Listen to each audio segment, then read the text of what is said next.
Hello, Cancer. This is your weekly 3-card spread reading for the week February 23rd, 2020.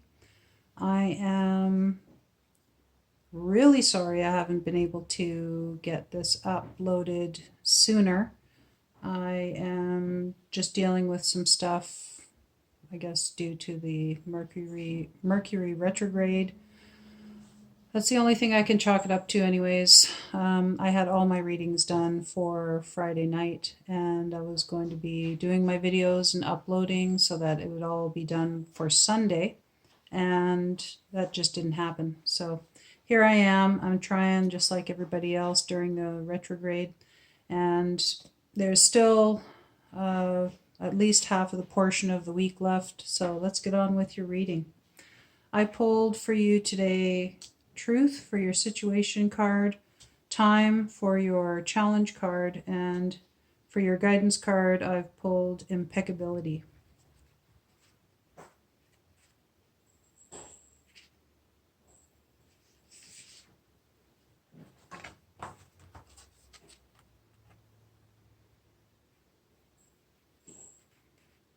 Truth says, are you living your sacred truth?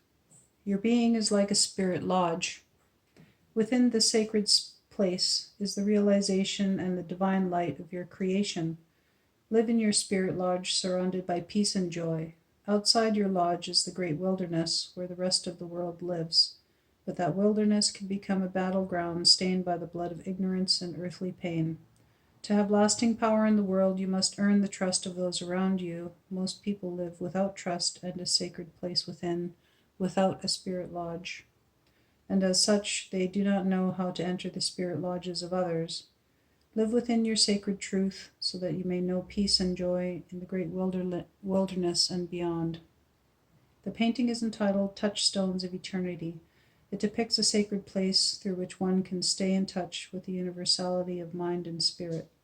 This is an ancient Celtic shrine built as a sanctuary and a place to divine one's inner truth. The sphere of earth represents the universal mind as brought down to the earth by the antenna of the giant stone monoliths, giving balance to our earthly consciousness while helping us to find the truth of our own being. Truth brought to us through the stones is a self-teaching. Stones have great memories of the history that has surrounded them. This teaching is in the South, as stones are part of the earthly foundations of truth.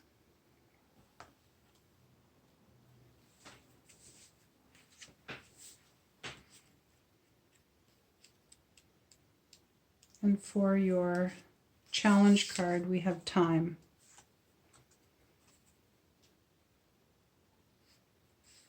What is it about time that gives it such power, the power to change all that exists back into dust? What is this unseen force akin to the wind, a force that can shape the land as well as our lives? Learn to play with time, a surreal element like fish swimming in treetops. A person of power knows how to arrange time. Put on your watch and be aware of the time at which you do everything. Watch the sun, the moon, the transit of the stars.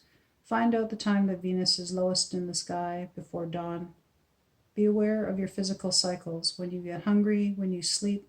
Our society is obsessed with time, so now become time. If you're obsessed with something, it is better to explore it than to deny it. Then it is possible to give up your obsession and let it take its proper place in your life. Your power depends on your balanced use and understanding of time. The painting is entitled Journey's End. Fish in the treetops or roots in the water. In the tree of life, we are indeed all one. This is a teaching of the East. The Piscean era is symbolized by the fish, marking the end of a previous period and the birth of a new one. Within this new birth, all possibility is at hand. Take your power now and try to understand what time really means to you on your path of heart. But do not waste your time.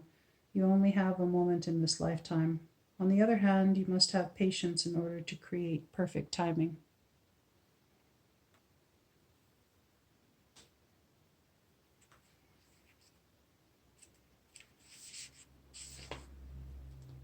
And for your guidance card, I've pulled Impeccability. Move into that place of perfection within you, that place of truth, responsibility, competence, and intuition.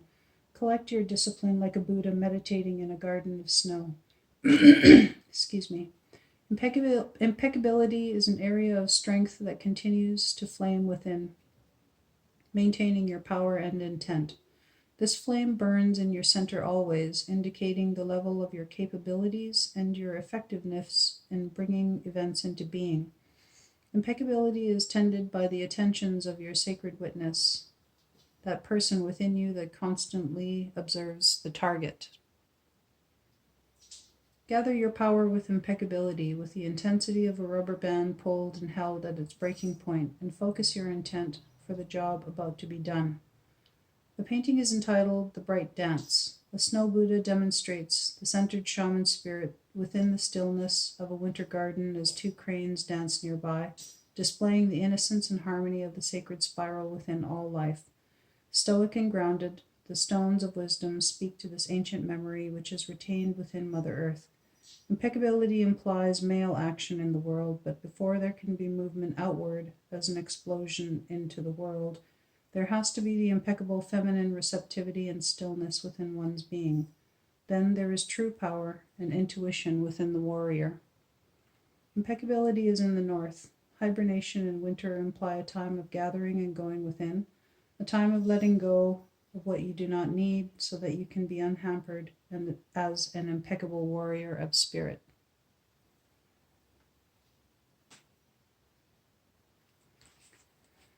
So from this reading, just for the fact that one of each of the directional cards came for you, Cancer, we have no card of the West. So this might be the area where you could do some work, and it's not imperative, but as a means of maintaining a better balance this week, it would be good for you to sit with the teachings of the West, which is the direction of the emotions and of your adolescent self. And so allow yourself some time to observe any emotions that you may not be wanting to deal with, or maybe something is on the back burner that you just don't care to look at right now. And just give yourself the loving attention that you would to anyone else who you care about. If you see someone that you know maybe doing something similar, it might be you might be drawn to having a talk with them to see how they're doing, and give yourself that same type of loving care and attention, and just allow yourself to observe and reflect on whatever your emotions may have to teach you this week. Remember that your emotions are like clouds, that they come and they go, and try not to hang on to anything, and don't allow your emotions to linger. But if they do, just allow them, observe them, and then try to release them. And there's your reading for this week. I really hope you enjoyed it and that you get some type of insight from it. And I will be doing my best to be back on Sunday with more insight for your new reading. Thanks for watching.